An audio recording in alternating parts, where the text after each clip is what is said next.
تمام تعریفیں اللہ رب العزت کے لیے جو خالق کائنات ہے، لاکھوں درود و سلام میرے آقا حضرت محمد صلی اللہ علیہ وسلم پر جو کہ رحمت للعالمین ہے۔ شہری بھائی، اللہ کے حبیب صلی اللہ علیہ وسلم نے جیسے آپ نے شروع میں فرمایا کہ ارشاد فرمایا کہ 3 عشرے ہیں، پہلا رحمت، دوسرا مغفرت، تیسرا دوزخ سے نجات کا عشرہ۔ تیسرے عشرے کی جو فضیلت وہ یہ کہ سب سے پہلی بات کہ یہ آخری عشرہ، اس میں شب قدر نازل ہوئی۔ شب قدر کیا ہے؟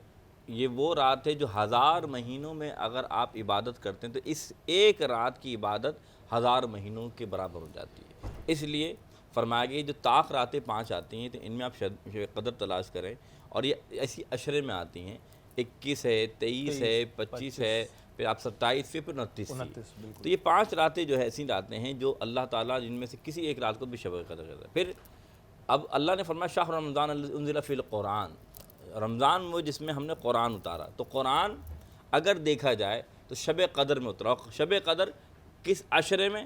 سب سے آخری عشرے میں۔ اس وجہ سے اس عشرے کو دونوں عشروں میں فضیلت حاصل ہے، یہ قرآن بھی اتر رہا ہے اور شب قدر بھی نازل۔ اچھا محسن بھائی، جیسے 5 طاقراتیں آتی ہیں، 21ویں شب ہوتی ہے، 23ویں شب، 25ویں، 27ویں اور 29ویں۔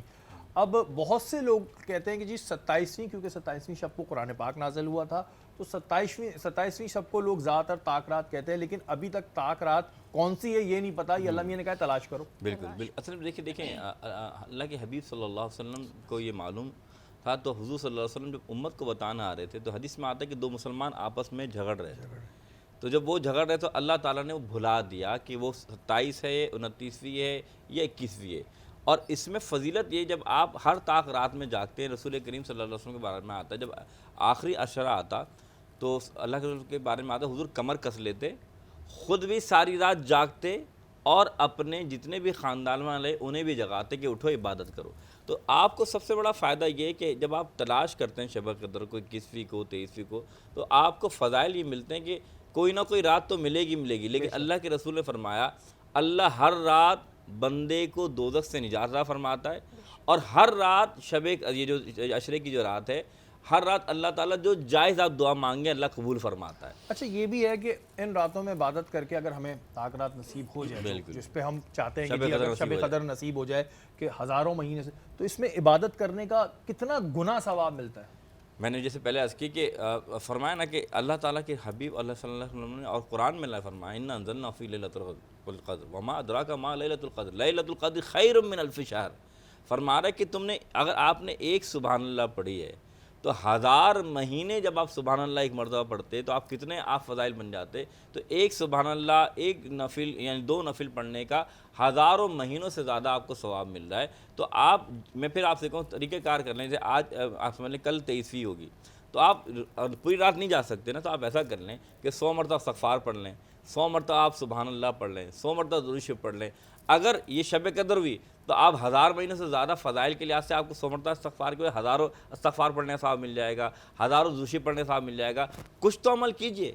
یہ میں آسان الفاظوں میں ذرا اپنی عوام کو سمجھا دیتا ہوں، یہ بمپر لاٹری ہے۔ سمپل آسان الفاظوں میں آپ کے مطلب کی بات سمجھاتا ہوں۔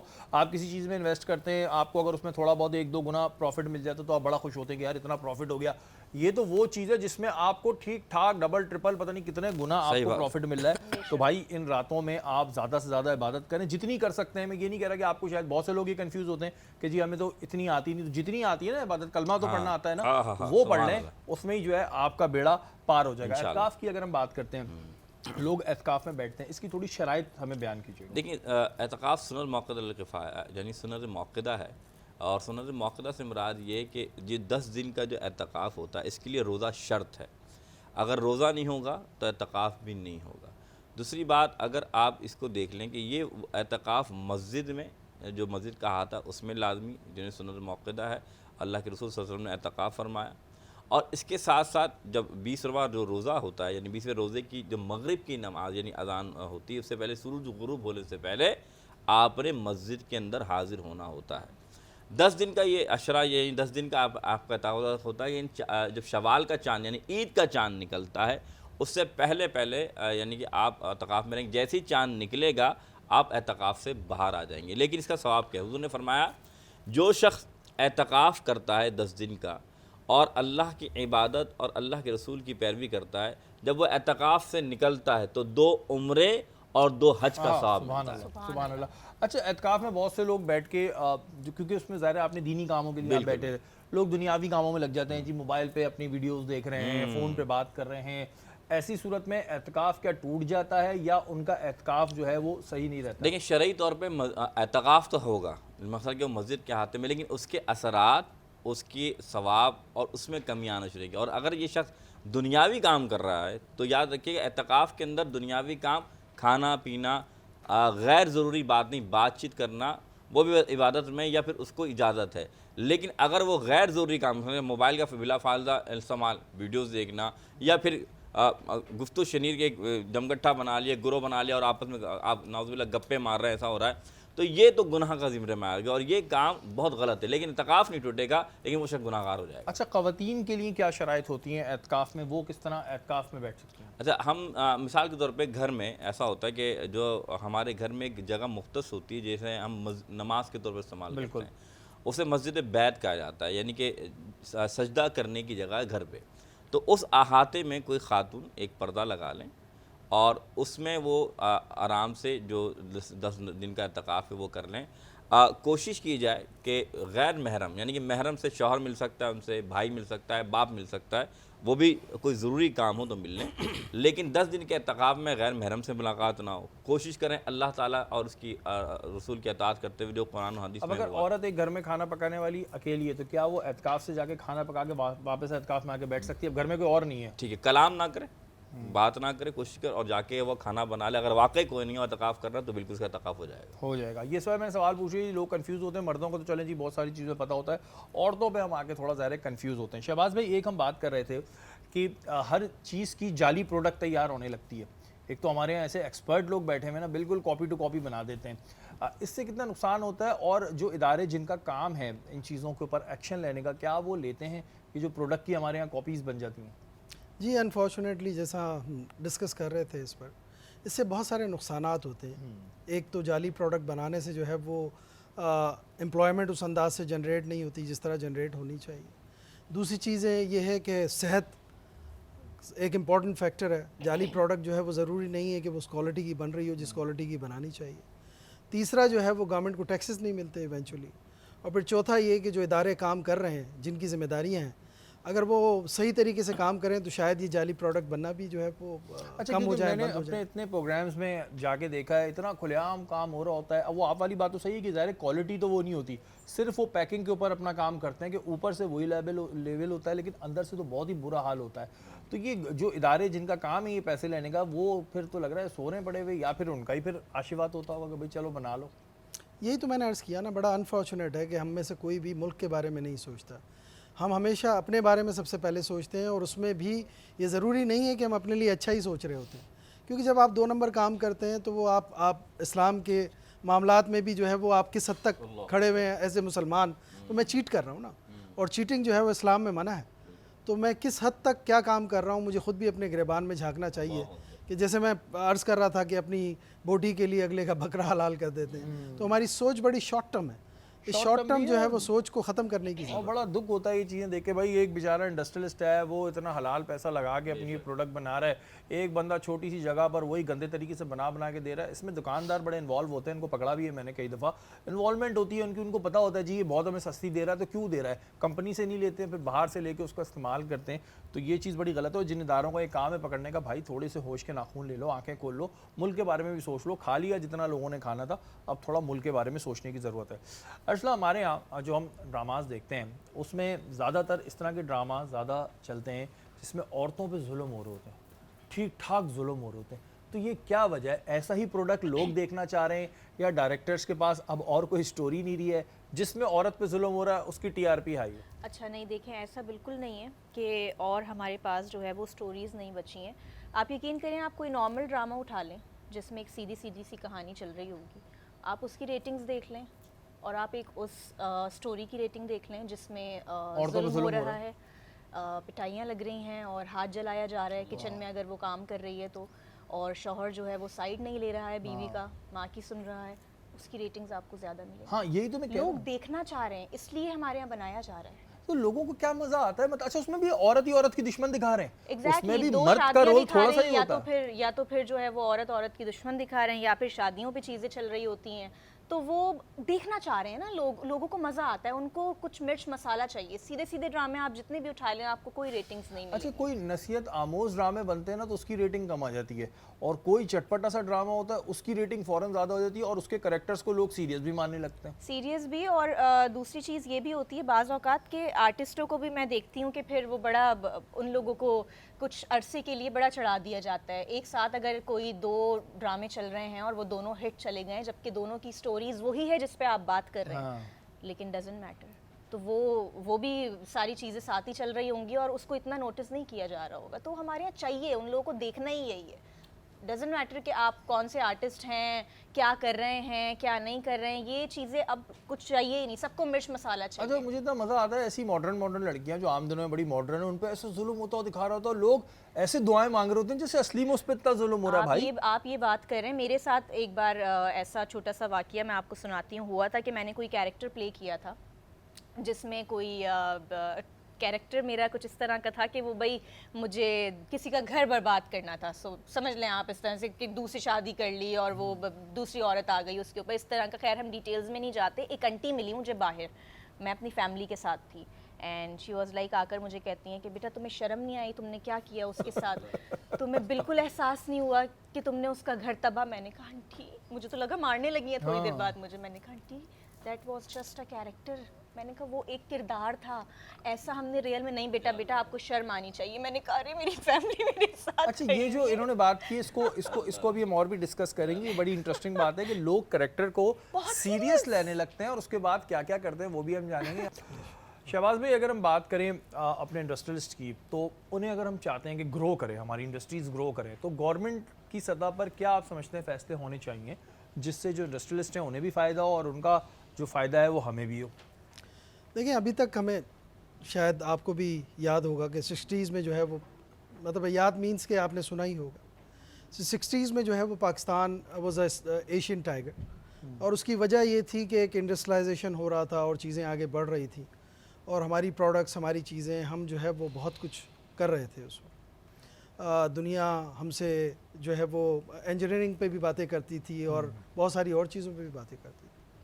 تو ایز آف ٹوڈے اگر پاکستان کو آگے لے کے جانا ہے تو بہت مشکل فیصلے کرنے کی ضرورت ہے، اور مشکل فیصلے کیے جا سکتے ہیں، کوئی راکٹ سائنس نہیں ہے اس میں. مشکل فیصلوں میں سب سے امپورٹنٹ فیکٹر یہ ہے کہ اگر آپ انڈسٹریلائزیشن کرنا چاہتے ہیں تو انرجی کرائسس ہے، اس کو فوکس کرنے کی ضرورت ہے.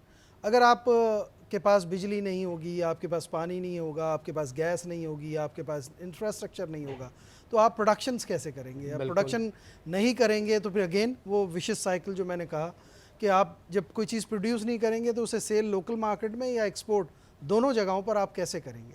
اور جب آپ سیلز نہیں کریں گے تو اگین گورنمنٹ کو ٹیکسز کیسے ملیں گے؟ اچھا یہ جو انرجی کرائسس، یہ ابھی ویسی گرمیاں شروع ہو رہی ہیں تو تب ذہنی طور پہ تیار رہتے ہیں. اس سے آپ کیا سمجھتے ہیں جی کتنا زیادہ نقصان ہو جاتا ہے صرف اسی مد میں کہ اگر جنریٹرز چل رہے ہیں تو اس کا فیول وہی کتنا نقصان ہو جاتا ہوگا؟ بہت بڑا نقصان ہوتا ہے، لیکن یہ میرا خیال ہے نمبرز گیم ہے. اور شاید آپ کی نالج ہوگی کہ ہماری جو ریکوائرمنٹ ہے وہ گرمی میں کوئی 30,000 اپنا میگا واٹ سے جو ہے وہ کم کی ریکوائرمنٹ ہے، اور ہمارا جو انسٹال لوڈ ہے 42,000 میگا واٹ جو ہے وہ ہمارا لوڈ ہے. تو ہمارے پاس لیکن انفارچونیٹ کیا ہے، یہی جو آپ نے بات کی کہ اس پہ فیول، کون سا فیول استعمال کرنا، آیا وہ ہائیڈل پاور سے بجلی بنائی جائے گی یا وہ جنریٹرز ہیں جو اپنا فیول اس پہ خرچ کریں گے، یا ونڈ انرجی سے آپ کو ملے گا یا آپ کو سولر انرجی سے چیزیں ملیں گی. تو اس وقت تو میں یہ سمجھتا ہوں کہ کوئی شارٹ فال نہیں ہے ایز اے بجلی کی اگر بات کریں تو بنایا ہوا ہے یہ شارٹ فال نہیں. انفارچونیٹ ہے کہ وہ علاقے جو بجلی پرووائڈ کرنے والے یا ڈسکو وسکو جو بہت سارے نام ہم لیتے ہیں، انہوں نے وہ علاقے جہاں پر ان کو بل نہیں ملتا وہاں یہ بجلی کی لوڈ شیڈنگ کرتے ہیں. جہاں ان کو پورا بل ملتا ہے 100% پیسے ملتے ہیں وہاں کوئی بجلی نہیں جاتی. آپ جائیے ڈیفینس میں